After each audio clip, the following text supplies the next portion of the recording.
The world of trade is changing quickly. It is now harder to know what will happen next in global business. Policies about trade are not stable. They can change suddenly. This makes it difficult for countries and companies to plan. Recently, there have been many unexpected changes in trade policies. One example is the United States. The U.S. government made sudden changes to tariffs. Tariffs are taxes on goods from other countries. These changes were not expected by many people. This has had a big effect on trade all over the world. This book will look at these changes in global trade. We will talk about why trade policies are changing and what the effects are. We will focus on the recent changes made by the U.S. government, especially the tariffs. These tariffs have made trade less predictable. 3 important countries are very involved in these changes: the United States, China, and Mexico. These countries are big players in world trade. What happens between them affects everyone. This book will talk about how these countries are reacting to the new trade situation. The ideas in this book started from a conversation on a podcast. In this podcast, people talked about how strange and sudden these trade policy changes were. They said it was hard to understand why these changes were happening. Business leaders said they were shocked by how quickly things were changing. They worried about how to make plans when the rules of trade could change at any time. This book will explore these ideas in more detail. We will look at how the sudden change in trade policies are affecting businesses and countries. We will try to understand why these changes are happening and what they mean for the future of global trade. 2. The tariff threat. In recent times, the idea of tariffs became a major concern, especially when the United States government, under President Trump, started talking about them. Mexico and Canada, important trade partners of the U.S., were the first to face these threats. The U.S. administration said these tariffs were needed for reasons beyond just trade. They mentioned issues like drugs and immigration from Mexico as reasons for potentially putting taxes on goods coming from these countries. However, some people thought that the real reasons might have been more about the economy and trade balances. What made the situation confusing was that the announcements about tariffs seemed to change quickly. One day tariffs were threatened, and the next day there was talk of delays or changes. This back and forth created a lot of uncertainty. Businesses in America found it hard to plan because they did not know what to expect. Would they have to pay more for imported goods? Would their products become more expensive in other countries? The uncertainty also affected the stock market. When tariffs were threatened, the market sometimes went down because investors became worried. They didn't like the unpredictability and the potential negative effects on companies. Businesses wanted clear rules and stable trade. But the tariff threats made things unclear. When asked if the stock market reactions influenced his decisions, President Trump said that the market was not his main concern. He stated that his focus was on fixing what he saw as unfair trade relationships. He believed that some countries and companies were taking advantage of the U.S., and he wanted to address these trade imbalances. Despite the market worries and business concerns, the tariff threat remained a significant issue, creating tension and forcing businesses to adapt to a changing trade landscape. 3. Mexico's response. When the U.S. government talked about new tariffs, people in Mexico were worried. The U.S. is Mexico's biggest trade partner. Many businesses in Mexico send goods to the U.S. If these goods have tariffs, they become more expensive in the U.S. This can hurt Mexican businesses. One person who knows a lot about Mexico is Jorge Castaneda. He was a foreign minister for Mexico before. He said that it was difficult to follow and to understand what the U.S. was doing. He was happy that the tariffs were delayed, but he asked, why place them to begin with? He felt it made businesses nervous and stopped people from wanting to invest in Mexico. Businesses in Mexico were very worried. Mr. Castaneda said that if tariffs lasted for a long time, it would have done enormous damage to the Mexican economy. Even though the tariffs were stopped for a bit, it still made things uncertain. Businesses could not plan. For example, car makers, beer companies, tequila makers, and electronics companies could not be sure about the future. They did not know what would happen next week. Some goods from Mexico are covered by an agreement called USMCA. This agreement helps trade between the US, Mexico, and Canada. But not all goods are covered. About half of the goods from Mexico to the US are not fully protected by USMCA. This means there was still uncertainty about tariffs on many products. There was confusion even for goods under USMCA. For example, for cars, about 80% might be covered by USMCA rules, but about 20% pay a small tariff already. It was not clear if the new, higher tariffs would be added to these cars too. No one was sure which products would be affected and how much the tariffs would be. At the border between Mexico and the US, there were problems. Some news said that many trucks were stopped at the border.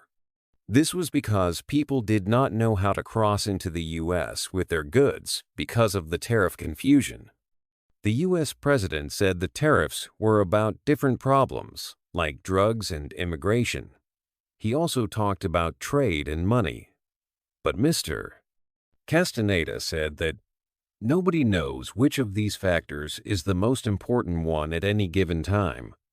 The reasons seem to change quickly.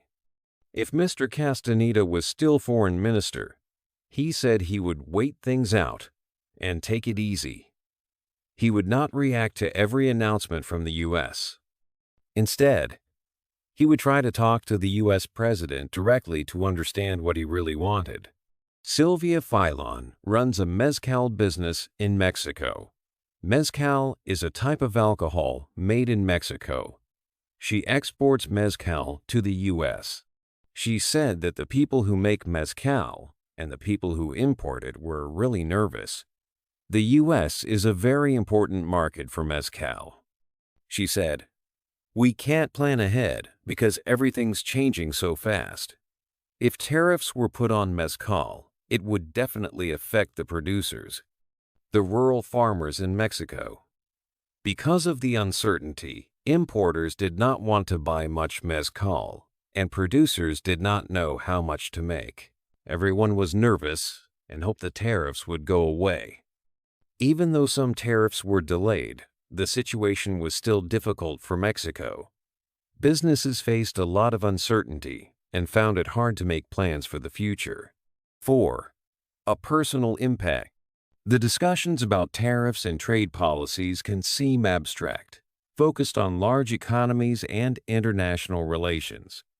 However, these policies have real effects on individuals and their livelihoods. To understand this personal impact, we can consider the story of a mezcal exporter from Mexico. Mezcal is more than just a drink.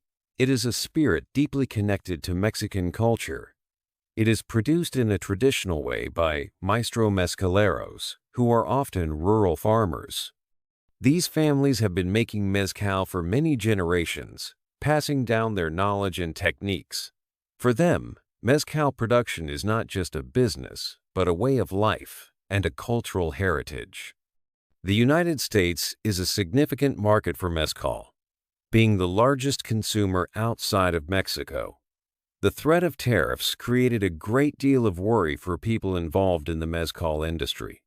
For a mezcal exporter, whose name we will keep private, the uncertainty caused by potential tariffs was a major concern. They explained that the producers, the maestro mezcaleros, and the importers in the U.S. were all feeling very nervous. The traditional process of making mezcal relies on careful planning. Agave plants, the base ingredient of mezcal, take many years to mature. Producers need to decide how much to plant and produce based on expected demand. The sudden possibility of tariffs disrupted this planning. Importers became hesitant to buy large quantities, unsure if they would face higher costs later. Similarly, the maestro mezcaleros became unsure about how much mezcal to produce, not knowing if their main market in the U.S. would remain as open. If tariffs were placed on mezcal, it would directly affect these rural farmers. Many families depend on mezcal production for their income. Increased costs due to tariffs could reduce demand in the U.S., leading to lower sales and income for these communities. This could have a significant impact on rural areas where alternative jobs may be limited. While alternative markets exist for mezcal, the exporter noted that none are as important or profitable as the U.S. market. The nervousness within the mezcal industry was palpable. Businesses struggled to plan for the future when the rules could change unexpectedly. The situation highlighted how trade policies, even when discussed at a national level, directly influence the lives and livelihoods of individuals and communities involved in specific industries, like the traditional mezcal producers of Mexico. 5. China's situation. China is also in a difficult situation with trade. Like Mexico, China is affected by new tariffs from the U.S. However, the situation for China is a little different. For Mexico, there was some confusion and then some changes in the tariffs. For China, the tariffs from the U.S. are increasing. There was not much communication from the U.S. government to China about these changes. This makes it hard for Chinese businesses to plan. They do not know what will happen next. Because of these tariffs, companies in China are thinking about their investments.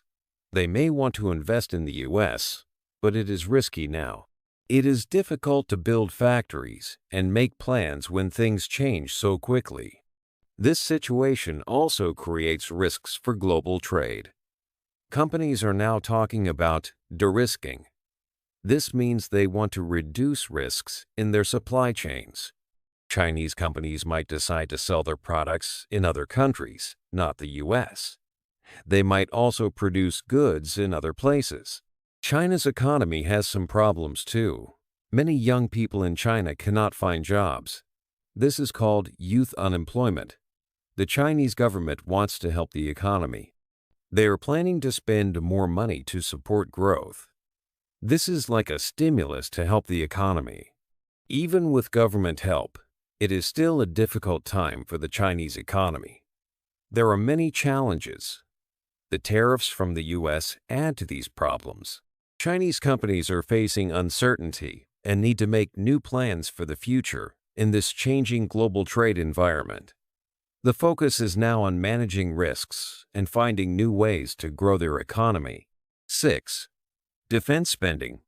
In Europe and the United States, there is more talk about spending money on defense. This is because the U.S. President, Donald Trump, has said that some European countries should spend more on their armies. He suggested that the U.S. might not help them if they do not spend enough. The leader of the European Commission, Ursula von der Leyen, said that Europe is serious about its safety. She said, European countries want to spend more money, spend it better, and spend it faster, together. Countries in Europe, like France and Germany, are working together to improve their defense.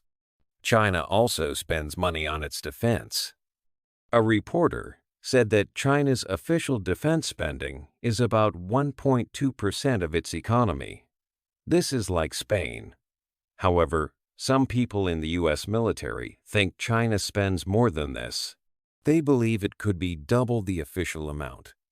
Even if it is double, it is still less than what the U.S. spends as a percentage of its economy. The U.S. spends about 3.4% of its economy on defense. China is increasing the size and strength of its military. They are building more ships for their navy and planes for their air force. They are also making more missiles. He said that China's defense plans are influenced by what the U.S. is doing, and by countries closer to China, like Japan, South Korea, and Taiwan. Diane Brady talked about how U.S. defense companies might benefit from increased spending. She mentioned that when countries spend money on defense, some of it goes to companies that make weapons. She wondered if European countries will buy weapons from companies in Europe, or if they will continue to buy weapons from the U.S. U.S. defense companies hope that European countries will still buy weapons from them. The amount of money countries spend on defense and where they buy their weapons from are important questions in today's world.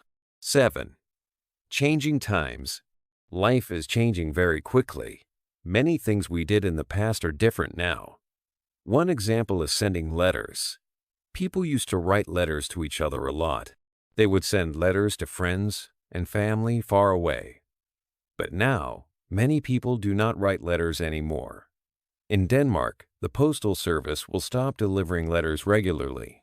This is because fewer and fewer people are sending letters. This change is because of new technology. We have computers and phones. We can send emails and messages very easily and quickly. This is called digitalization. It is faster to send an email than to write a letter and wait for it to arrive. Also, some postal services have become private businesses. This means they need to make money. If not many people use letters, it is hard for them to make money from delivering letters. Different generations use different ways to talk to each other. Older people might still like to send cards or letters sometimes, but younger people usually use their phones to send messages or make video calls. In different countries and cultures, people also communicate in different ways. But everywhere, digital communication is becoming more common. Another big change is in advertising. Companies want to tell people about their products. In the past, they used to use big adverts on television or in newspapers. Now, many companies use social media. They work with people called influencers. These are people who have many followers online. There are different kinds of influencers. Some are very famous with millions of followers. But now, micro-influencers and nano-influencers are becoming more popular. Micro-influencers have fewer followers, maybe thousands. Nano-influencers have even fewer, maybe just a few thousand. Companies like to work with them because they often have a closer connection with their followers. People trust them more. So, when a micro or nano-influencer talks about a product, their followers might be more likely to buy it. This is a big change in how companies advertise and how we find out about new products. Times are changing, and communication and advertising are changing with them. 8. The new frontier. Space is becoming interesting again. Countries and private companies are looking at space in new ways. It is like a new space race is starting. The U.S. and China have different ideas about space. The U.S. is seeing private companies like SpaceX become important. These companies want to make space travel cheaper and easier. They want to go to the moon and even Mars. For the U.S., space is a step towards going further, like to Mars. China's space program is mostly run by the government. It is like how the U.S. program was in the 1960s. China also wants to explore space. They have their own space station and have landed on the moon. They are developing their space technology quickly. There are risks in space exploration. One problem is space debris, or space junk. As more rockets and satellites are launched, there is more junk in space. This junk can crash into working satellites or spaceships. Controlling space and keeping it safe is a challenge. Some people think China could play a role in world peace. The U.S. policies have been changing a lot recently. This has made the world less predictable. China is trying to show itself as a stable and reliable country. It is trying to be seen as a peacemaker in a world that is changing quickly. China has a chance to be a leader in these new times. Hey there! Just a second before you go. If you learned something new today, please give this video a like, write your thoughts in the comments, and subscribe to the channel. It only takes a second, and it really, really helps to create even better English videos for you. Your support means the world. Thank you.